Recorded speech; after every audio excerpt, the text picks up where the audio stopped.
Sore itu jalan desa hampir kosong. Aspal panas, angin membawa debu sawah. Seorang siswi SMA berseragam putih abu-abu melaju pelan mengendarai Vespa tua. Catnya kusam, suaranya bergetar halus mengikuti tarikan gas.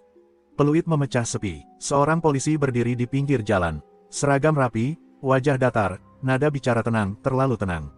Berhenti dulu, Dik. Vespa dimatikan. Tangannya gemetar saat menyerahkan STNK. Polisi itu tak langsung melihat surat. Matanya justru menelusuri wajah gadis itu, lalu seragam sekolahnya. Kamu tahu kesalahanmu. Gadis itu menggeleng, menunduk. Ia menunjuk ke arah Vespa. Alasan pelanggaran disebut singkat, kabur. Kata tilang dilontarkan, tapi surat tak pernah dikeluarkan. Kalau Vespa ini ditahan, orang tua kamu dipanggil. Sekolah kamu bisa tahu. Wajah gadis itu memucat, napasnya tercekat. Jangan, Pak, saya mohon. Polisi itu melangkah lebih dekat. Suaranya diturunkan. Kita bisa selesaikan baik-baik, ikut saya sebentar ke pos. Gadis itu menoleh ke kanan dan kiri. Jalan tetap sepi. Tak ada orang, tak ada suara, tak ada tempat meminta tolong. Rasa takut mengalahkan logika, dan sebelum ia sempat berpikir ulang, pintu pos kecil di pinggir jalan itu terbuka, lalu menutup perlahan di belakang mereka. Jika mau, saya siap lanjutkan bab 2 dengan tekanan psikologis yang lebih tajam dan tempo lebih cepat. Pos polisi itu sempit dan pengap. Dinding kusam, satu meja, satu kursi. Pintu ditutup rapat dari dalam. Suara Vespa di luar menghilang, digantikan sunyi yang menekan dada. Polisi itu duduk santai, membuka buku tilang perlahan, seolah sedang mengulur waktu. Kamu masih sekolah, kan? Gadis itu mengangguk pelan, tangannya saling menggenggam di pangkuan.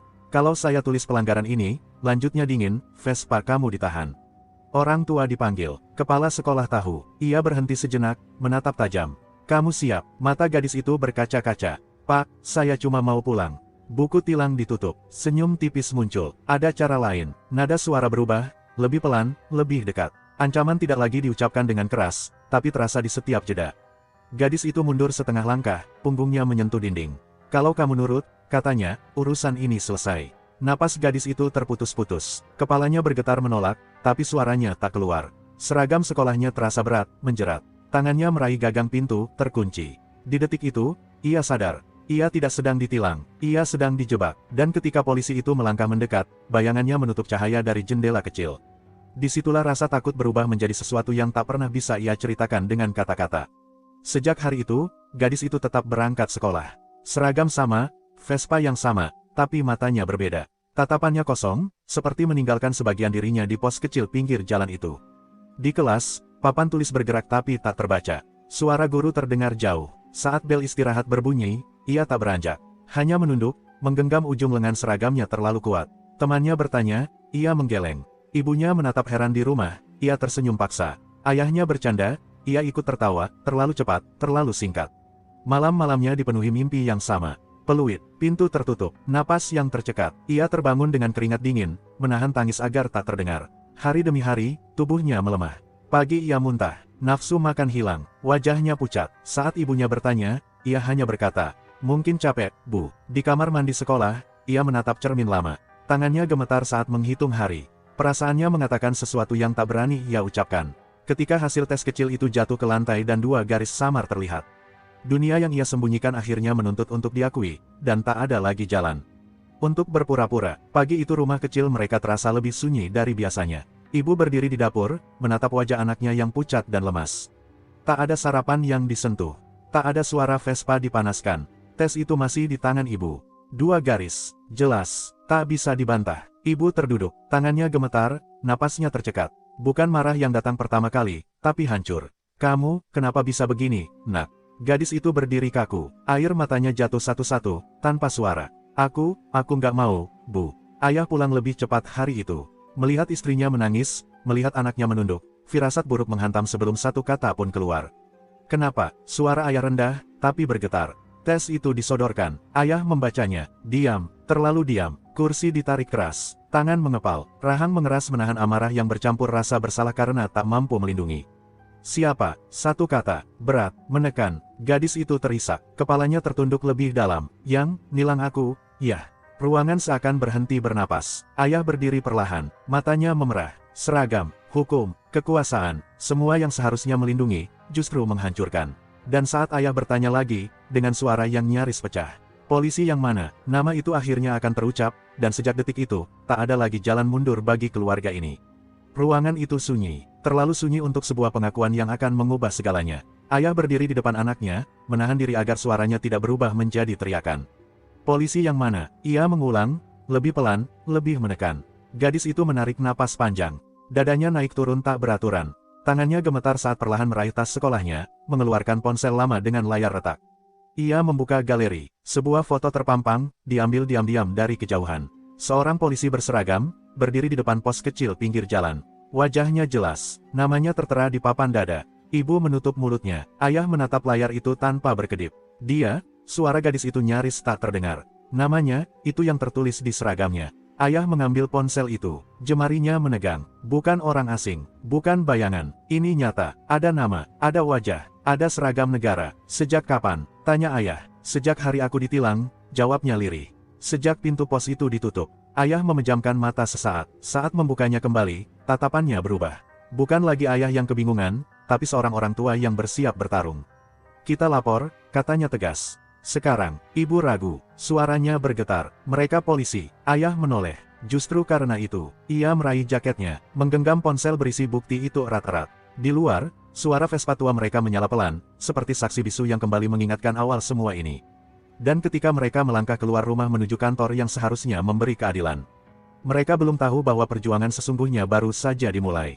Kantor polisi itu ramai, tapi terasa dingin. Ayah duduk tegak, ibu di sampingnya menggenggam tas erat, sementara gadis itu menunduk, seolah semua mata tertuju padanya. Seorang petugas menerima laporan, membaca, diam terlalu lama, kasus begini, berat, katanya akhirnya. Nanti dulu, harus ada bukti kuat. Ayah mendorong ponsel ke meja.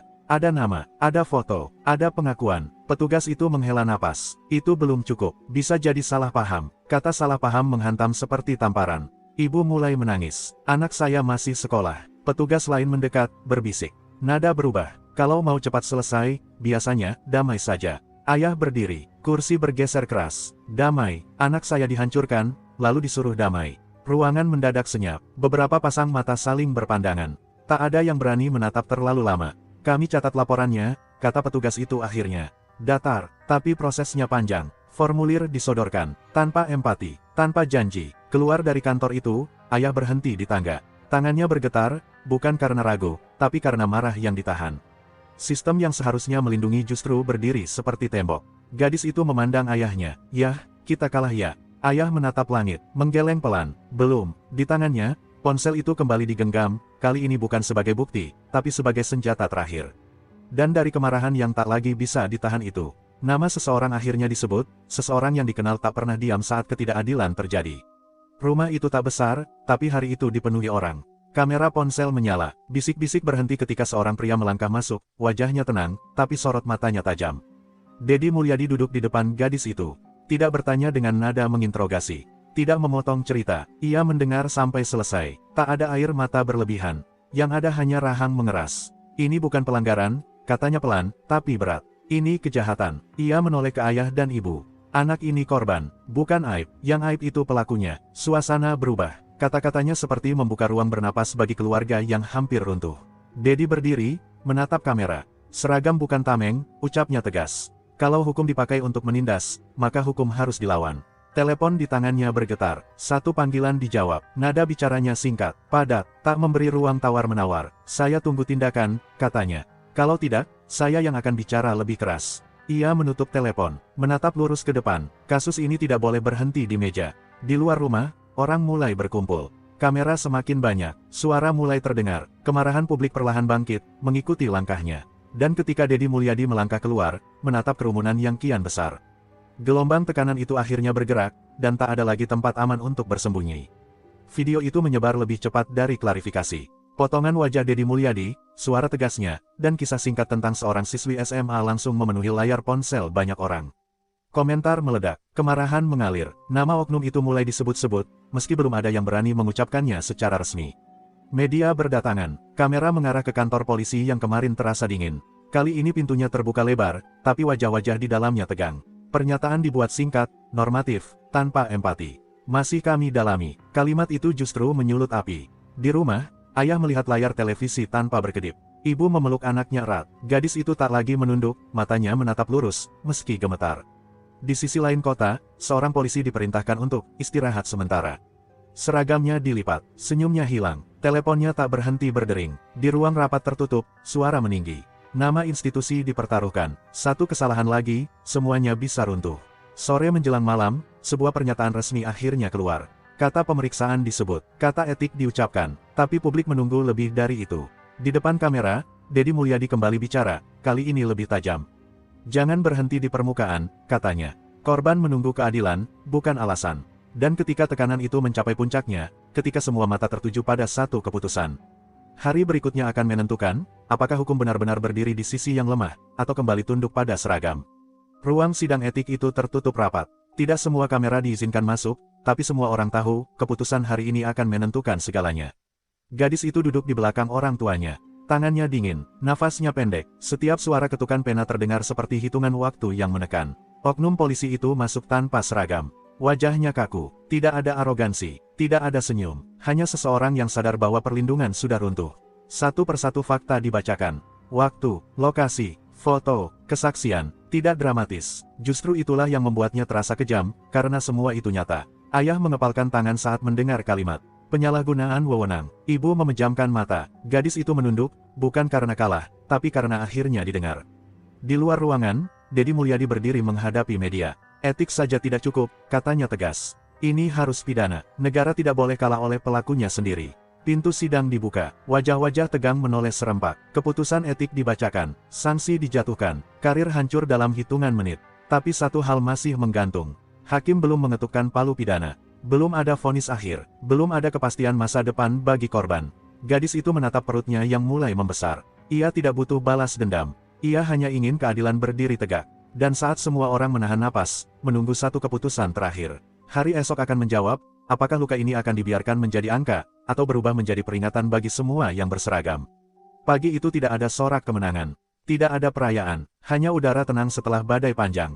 Putusan pidana akhirnya dibacakan. Nama pelaku disebut tanpa gelar, tanpa seragam. Kata bersalah terdengar jelas. Bukan hukuman yang menghapus luka, tapi cukup untuk menegaskan satu hal, kebenaran tidak sepenuhnya kalah. Ayah menghela napas panjang, ibu menggenggam tangan anaknya lebih erat dari sebelumnya. Gadis itu duduk diam, matanya berkaca-kaca, bukan karena bahagia, tapi karena beban yang selama ini menekan dadanya akhirnya sedikit terangkat.